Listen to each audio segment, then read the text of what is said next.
لقد خلقنا الإنسان في كبد أيحسب أن لن يقدر عليه أحد فقال النبي صلى الله عليه وسلم إن الله عز وجل إذا أحب قوما ابتلاهم وقال النبي صلى الله عليه وسلم في حديث أخرى من أحب لقاء الله أحب الله لقاءه أو كما قال النبي صلى الله عليه وسلم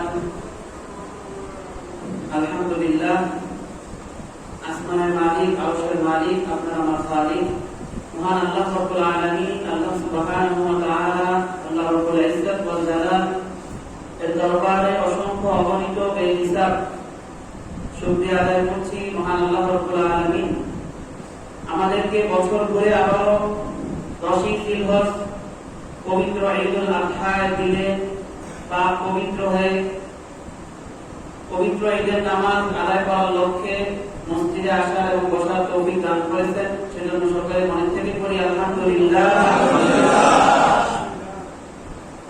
হাজারো লাখ কোটি দুরূদ ও সালাম সেই নবীর প্রতি যাকে সৃষ্টি না করলে আজ পর্যন্ত আসমান জমিন পাহাড় পর্বত সাগর নদ-নদী পাখি গাছগাছালি এমনকি আপনার আমারও সৃষ্টি হতো না।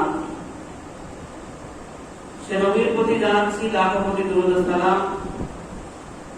আল্লাহ রাব্বুল আলামিন দয়া করে মায়া করে যে নবীকে আমাদের নিকট প্রেরণ করেছেন রহমাতাল লিল আলামিন এবং যার উপাধি হলো আল আমিন, তিনি ছিলেন বিশ্বস্ত। এমনই বিশ্বস্ত মক্কার কাফেররা পর্যন্ত তারা তাদের নেতাকে বিশ্বাস করত না, বরং নবীজির কাছে এসে আমানত রেখে যেত। মহান আল্লাহ রাব্বুল আলামিন কোরআনে কারীমে সূরাতুল বালাদ এর 4 নম্বর আয়াতে বলেছেন লাকাদ খালাকনাল ইনসানা ফি কাবাদ, অবশ্যই অবশ্যই আমি মানুষকে কঠোর পরিশ্রমের মধ্য দিয়ে সৃষ্টি করেছি। এই ছোট্ট কথা ছোট্ট, কিন্তু এর অর্থ অনেক বিশাল। এক ভাই নামাজ দাঁড়িয়েছে, মনে রাখতে হবে ঈদের জামাতের আগে অন্য কোনো নামাজ পড়া মাকরুহ। ভাইজান নামাজ ছেড়ে দেন। ঈদের জামাতের আগে যে কোনো ধরনের নামাজ পড়া নিষেধ, করবেন না। তো আল্লাহ তাআলা এই যে ছোট্ট আয়াতের মধ্যে বলে দিলেন যে আমি মানুষকে কঠোর পরিশ্রমের মধ্যে দিয়ে সৃষ্টি করেছি। মনে রাখবে আল্লাহ তাআলা পবিত্র কোরআনে কখনো শব্দের অপচয় করেন না। তিনি যতটুকু সম্ভব অল্প কথায় অনেক জিনিস বোঝানোর চেষ্টা করেন। যে কারণে দেখবেন আমাদের কোরআনে কারীম যে সূরা পাতা আছে সহিফা, এটা এতটুকু দেখা যায়, কিন্তু এর তাফসীর গুলো হয় বিশাল বিশাল, একটা 14 খণ্ড 20 খণ্ড এরকম হয়ে যায়। তার কারণ কি? কারণ আল্লাহ তাআলা ছোট কথা দিয়ে অনেক কথা বুঝাইছেন। তো আসুন এই ছোট কথাটা নিয়ে আমরা কিছু এটার গভীরে যাওয়ার চেষ্টা করি। এর মধ্যে আল্লাহ তাআলা কি বললেন এটার দিকে ডুব দেওয়ার চেষ্টা করি। প্রথমেই আমাদেরকে একদম শুরু থেকে যদি আসি, আল্লাহ তাআলা বলছেন যে মানুষকে কঠোর পরিশ্রমের মধ্যে দিয়ে সৃষ্টি করেছি। এটা হলো মায়ের পেটে যখন আপনি আসলেন 20 লক্ষ শুক্রাণুর সঙ্গে যুদ্ধ করে কিন্তু আমি জয়ী হয়েছি বলেই ওই যে মায়ের গর্ভে যখন আমি সবার আগে পৌঁছাতে পারছি, তখনই আমি জয়ী হওয়ার কারণেই আমি সেখানে আল্লাহ তাআলা আমাকে মানুষ হিসেবে কবুল করেছেন এবং তখন থেকে আমার সৃষ্টি শুরু। এরপরে 10 মাস 10 দিন মহা কর্মযজ্ঞ মহা পরিশ্রমের মধ্যে দিয়ে সেখানে আল্লাহ তাআলা আমাকে বড় করলেন। এরপর দেখেন মায়ের গর্ভ থেকে যখন সন্তান জন্ম নিল, এটাও একটা বিশাল পরিশ্রমের কাজ, বিশাল একটা কষ্টদায়ক ব্যাপার, ছেলের জন্য, সন্তানের জন্য, মায়ের জন্য। এমনও ঘটনা ঘটে অনেক সময় সন্তান মারা যায়, প্রসবের সময় সন্তান মারা যায়, কখনো কখনো মা মারা যায়। আপনারা জানেন কিনা আমাদের এলাকাতেই জনাব ইলিয়াস সাহেবের সাহেবের নিস্তার ভাড়া দেয়া সকালে মা মারা গেছেন সন্তান প্রসব করতে গিয়ে। কত কষ্টদায়ক ব্যাপার। সবাই বলেন ইন্না লিল্লাহি ওয়া ইন্না ইলাইহি রাজিউন। তো আপনি আমি পুরুষ মানুষ বুঝতে পারবো না মায়ের কষ্ট, আপনি আমি কখনোই বুঝতে পারবো না। সেজন্যই বলা হয়ে থাকে যে নিজের গায়ের চামড়া দিয়েও যদি মায়ের জুতা বানায় দেওয়া হয়, মায়ের কখনো ঋণ কখনো শোধ করা যাবে না। এই যে মাতা মারা গেল, এই সন্তানের কি হবে? এই সন্তানটা এতিম হয়ে গেল পৃথিবীতে আসার সাথে সাথেই। আল্লাহ তাআলা এই সন্তানকে তার নিজ দায়িত্বে বড় করুন, সকলে বলে আমিন। এই যে বলতেছিলাম, এটা বলার উদ্দেশ্য প্রাসঙ্গিক কথা চলে আসছে যে মানুষ প্রচন্ড কষ্ট পরিশ্রমের মধ্যে দিয়ে বড় হচ্ছে।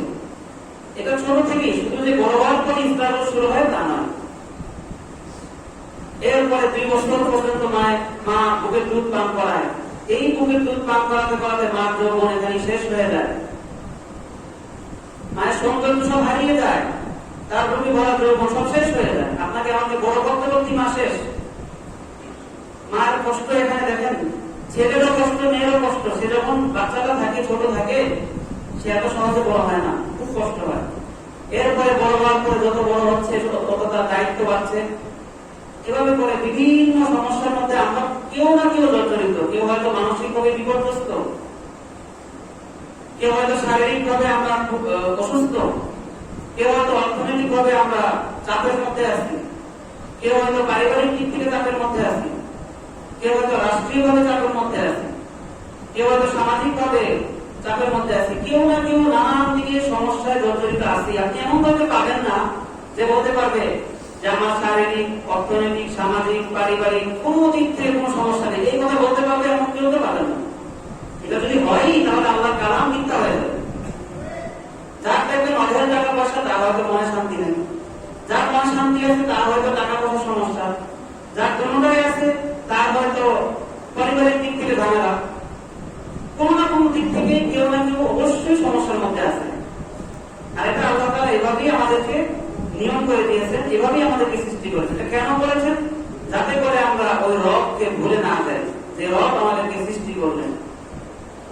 এজন্য আল্লাহ তাআলা আবার বললেন, ওয়াকিমিস সালাতা লিযিকরি, তোমরা আমাকে স্মরণ করো। আর আমাকে স্মরণ করতে হলে কি করতে হবে? আমাকে স্মরণ করতে হলে আল্লাহ তাআলা বলেন তোমরা আমাকে স্মরণ করতে পারে নামাজ আদায় করতে হবে। নামাজই আমাকে স্মরণ করায়। এখন আমরা আমাদের নিজেদের মধ্যে পর্যালোচনা করতে হবে যে আমরা যে নামাজ পড়তেছি, এই নামাজ কি আল্লাহকে স্মরণ করায় কিনা। যদি না করায় তাহলে মনে রাখবেন এই নামাজ হচ্ছে না। আল্লাহ তাআলা বলছেন নামাজ সমস্ত রকমের পাপাচার, সমস্ত রকমের খারাপ জিনিসকে দূর করে দেয়। এখন আমাদের নামাজ কি আমাদেরকে অশ্লীলতা থেকে দূর করতে পারতেছে কিনা? আমরা কি নামাজ পড়ার মাধ্যমে খারাপ জিনিস থেকে দূরে থাকতে পারতেছি কিনা? যদি না পারি তাহলে এই নামাজ না, এই নামাজ আল্লাহর দরবারে কবুল হবে না। তো যেটা বলতেছিলাম, আল্লাহ তাআলা বলেছেন কেন দিয়েছেন এই কষ্ট দুঃখ মানুষের মধ্যে, কেন দিলেন? যাতে করে আমরা তাকে স্মরণে রাখতে পারি। আর বান্দা এবং আল্লাহর মাঝে একটা ভালোবাসার সম্পর্ক তৈরি হবে এর দ্বারা। কারণ যে বান্দা আমাকে সৃষ্টি করলেন, আমি যদি তাকে স্মরণই না করি, তিনি কিন্তু আমাকে সর্বদাই স্মরণ করছেন প্রতি মুহূর্তে। আর রহমান, এই যে তিনি রহমান নাম রাখছেন, এই রহমান শব্দের অর্থ কি জানেন? এই রহমান শব্দের অর্থ যিনি সবসময় আপনার আমার খোঁজখবর রাখেন, যিনি সবসময় আপনার আমার দায়িত্ব নেন, তিনি সবসময় আপনার আমার রিজিকের ব্যবস্থা করেন। এর মানে এই নয় যে সবসময় করেন, এখনো করছেন, এখনো তিনি আমাকে নিয়ে ভাবছেন, এখনো তিনি আমাকে নিয়ে পরিকল্পনা করছেন যে তাকে কিভাবে রিজিক দেওয়া যায়, তাকে সামনে কি করা যায়। সবসময় তিনি আমাদেরকে নিয়ে পরিকল্পনা করেন। এখন শুধু মালিকই আমাদেরকে স্মরণ করবেন, আমরা যদি স্মরণ না করি তাহলে তো মালিকের মধ্যে আর আমার মধ্যে সম্পর্ক, ভালোবাসার সম্পর্ক তৈরি হবে না। এজন্য আল্লাহ তাআলা বলেছেন,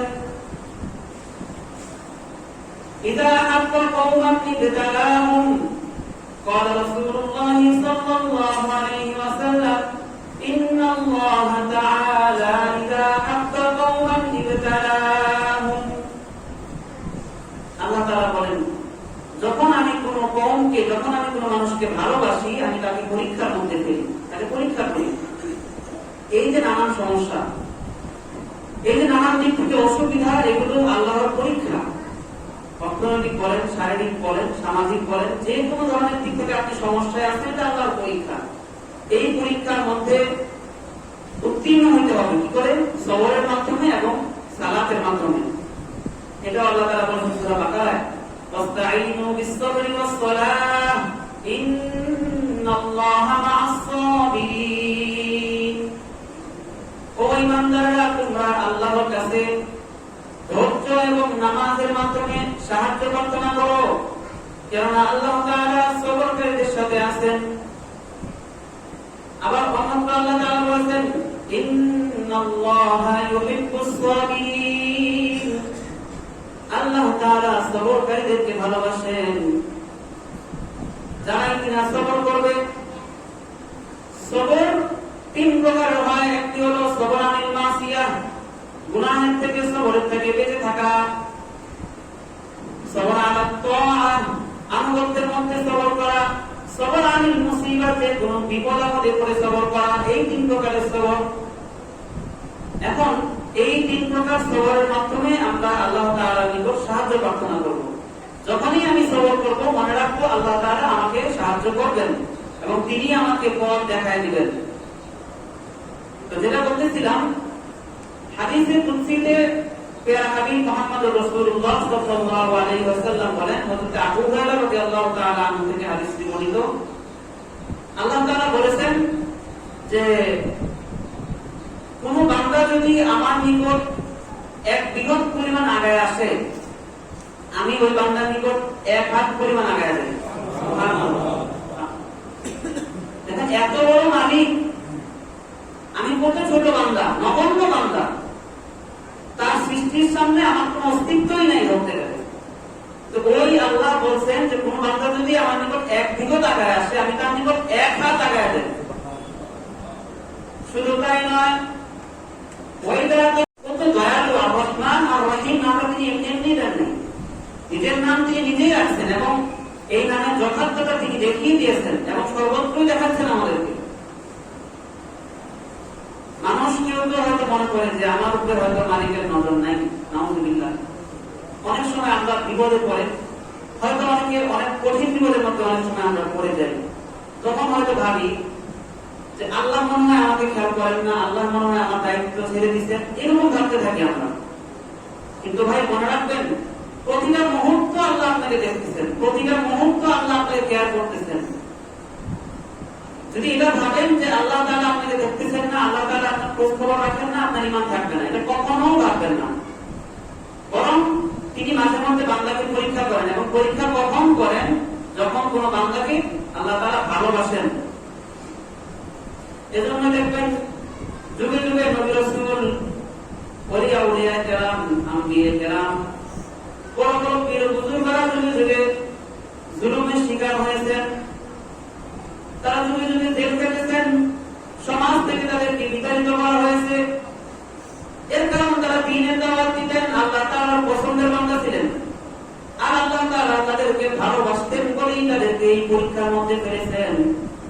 এজন্য মুমিনরা কখনো বিচলিত হয় না। যে হাদিসটা বলতেছিলাম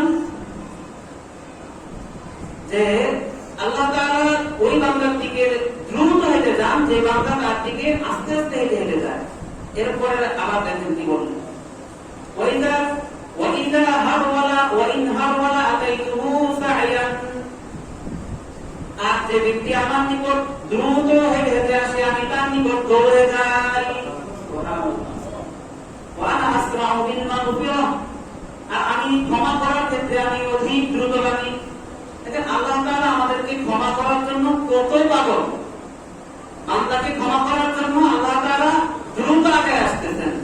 এক বিগত আসলে এক হাত আসতেছেন, আমরা এক বিগত এক হাত গেলে তিনি এক গজ আসতেছেন, আমরা হেঁটে গেলে তিনি আরো দ্রুত হাঁটতেছেন, আমরা দ্রুত গেলে তিনি দৌড়ে আসতেছেন। কেন? আমাদেরকে ক্ষমা করবার জন্য। কিন্তু আমরা কপাল পোড়া, তার নিকট দিনে কেন সপ্তাহে মাসে একবারও তো ক্ষমা চাই না, একবার বসে তো মনের কথাগুলো বলি না যে আল্লাহ আমি না এই বিপদে আছি, আল্লাহ আমাকে মাফ করে দাও, আল্লাহ আমাকে তুমি গুনাহগুলো ক্ষমা করে দাও, আমার ইবাদতগুলো কবুল করো, এভাবে তো বলি না। রাতে বিছানায় শুয়ে শুয়ে এভাবে মায়া লাগায় লাগায় বলবেন। সবচেয়ে দয়ালু, সবচেয়ে মায়াবান, সবচেয়ে রহমদিনওয়ালা হচ্ছেন আল্লাহ। আপনি যখন একটু মায়া লাগায় বলবেন, আল্লাহ তাআলা দেখবেন মায়া আপনাকে সাথে সাথে ক্ষমা করে দিবেন। তো ভাইরা, একটা ছোট্ট উদাহরণ দিই। একটি ছোট বাচ্চা, হয়তো সে 4-5 পড়ে অথবা 5 পড়ে, পিএসসি পরীক্ষা তার। সারা বছর সে খুব পড়ালেখা করছে, ফাঁকি ফাঁকিও করছে, যেটা আমাদের বাচ্চারা করে থাকে। তো এই ফাঁকি যদি করার পরে পিতা তো সারা বছর তাকে পড়াশোনার জন্য বললো, মাতা তাকে সারা বছর পড়াশোনার জন্য উদ্বুদ্ধ করছে, কিন্তু সে তার ফাঁকি ঝুঁকির কারণে, দুষ্টমির কারণে, কোনো কারণে পিএসসি পরীক্ষা সে ফেল করলো।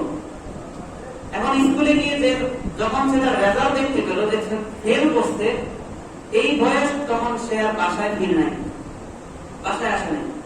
এভাবে 2 দিন 3 দিন 1 সপ্তাহ চলে গেল। সে তার বন্ধুর বাসায় গিয়ে বসে আছে, যে বাসায় গেলে তো আপা আমাকে জমা করে দেবে। এই বয়স সে তার বন্ধুর বাসায় গিয়ে বসে আছে 1 সপ্তাহ গেল। 1 সপ্তাহ পরে যখন বাবা খবর পাইলো, বাবা ছুটে গেল সেই বন্ধুর বাসায়, যা বুকে জড়ায় ধরলেন।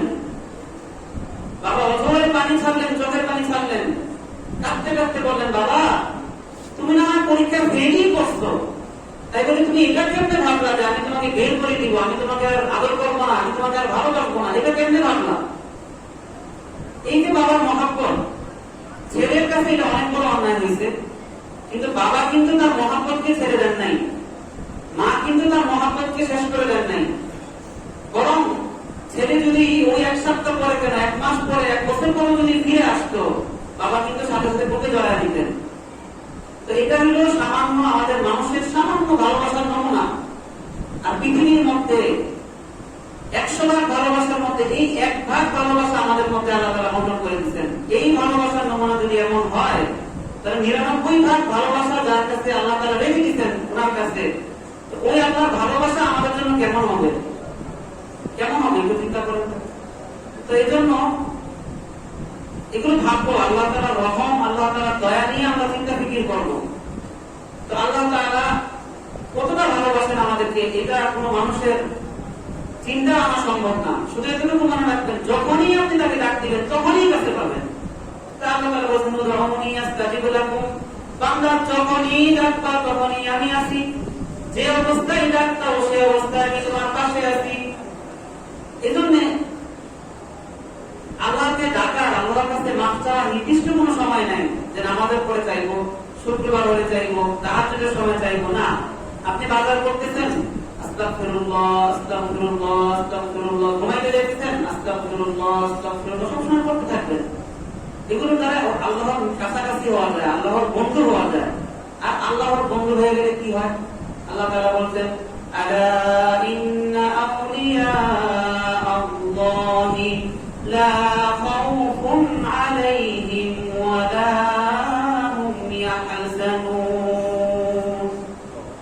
যারা আল্লাহ তাআলার বন্ধু হয়ে যায়, তাদের কোনো ভয় নাই, তাদের কোনো চিন্তা নাই। তাদের জন্য সুসংবাদ দিয়ে দাও, দুনিয়ার জীবনেও সুসংবাদ, আখিরাতের জীবনেও সুসংবাদ। যালিকা হুয়াল ফাওজুল আযীম, তাদের জন্যই রয়েছে মহা সফলতা। আর মহা সফলতা মানেই হলো জান্নাত। তো ইনশাআল্লাহ আমরা আল্লাহ তাআলাকে অধিকভাবে স্মরণ করব, বেশি বেশি ইস্তেগফার করব। আর মনে রাখবো, আমরা যতটুকু আল্লাহর দিকে আগাই, আল্লাহ তার চেয়ে দ্বিগুণ আমাদের দিকে আগান। এটা সবসময় মাথায় রাখবো ইনশাআল্লাহ। এবং এভাবেই আমরা আমাদের জীবনকে কাটাতে পারলে আশা করা যায় আল্লাহ তাআলা আমাদের মৃত্যুর পরে আমাদেরকে অবশ্যই তিনি জান্নাতুল ফেরদাউসের মেহমান হিসেবে কবুল করবেন। সকলে বলি আমিন। ওয়া আখিরু দাওয়ানা আলহামদুলিল্লাহি রাব্বিল আলামিন। আসসালামু আলাইকুম ওয়া রাহমাতুল্লাহি ওয়া বারাকাতুহু।